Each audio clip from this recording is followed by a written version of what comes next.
কর ফাঁকি দিয়ে অবৈধ পথে বিদেশ থেকে নিম্নমানের ও পুরনো ফোন দেশে বাজারজাত ঠেকাতে national equipment identification register NERI পদ্ধতি চালু করেছে বাংলাদেশ টেলিযোগাযোগ নিয়ন্ত্রণ কমিশন BTRC। বৃহস্পতিবার থেকে চালু হয়েছে এই পদ্ধতি। এর মাধ্যমে নেটওয়ার্ক থেকে বিচ্ছিন্ন থাকবে অবৈধ মোবাইল ফোন।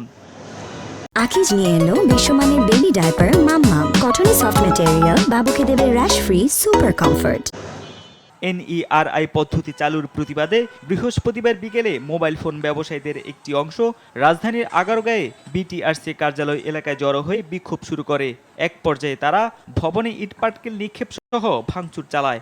ওই গাড়িটা ফার্স্ট ওই গাড়ি ভাঙছে আমার বিআরটিসি ভাঙছে, আমার গাড়ি যখন ছড়াই দিলে আমার মারছে, মারিয়ে জোর করে এরপর করছে। আমি আসলে মোবাইলের ইনফরমেশন ঢুকছি আর কি। কোথায় কি ইনফরমেশন কোন সবে ঢুকছি, বাট আমাদের যে বিষয়গুলো আমি নামাজে গেছি। পরে পুলিশ ও সেনাবাহিনীর সদস্যরা এসে পরিস্থিতি নিয়ন্ত্রণ করেন। এ সময় বেশ কয়েকজনকে হেফাজতে নিয়েছে পুলিশ ও সেনাবাহিনী। বেশ কয়েকটা ভিডিও পেয়েছি, সেই ভিডিওগুলো নিয়ে আমরা কাজ করব।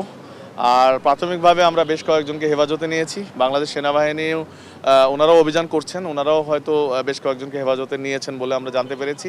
তো পরবর্তীতে আমরা অভিযোগ BTRC কর্তৃপক্ষ দেবেন বলে আমরা শুনেছি। ওনারা অভিযোগ দিলে আমরা এই সামগ্রিক বিষয় নিয়ে আমরা কাজ করব।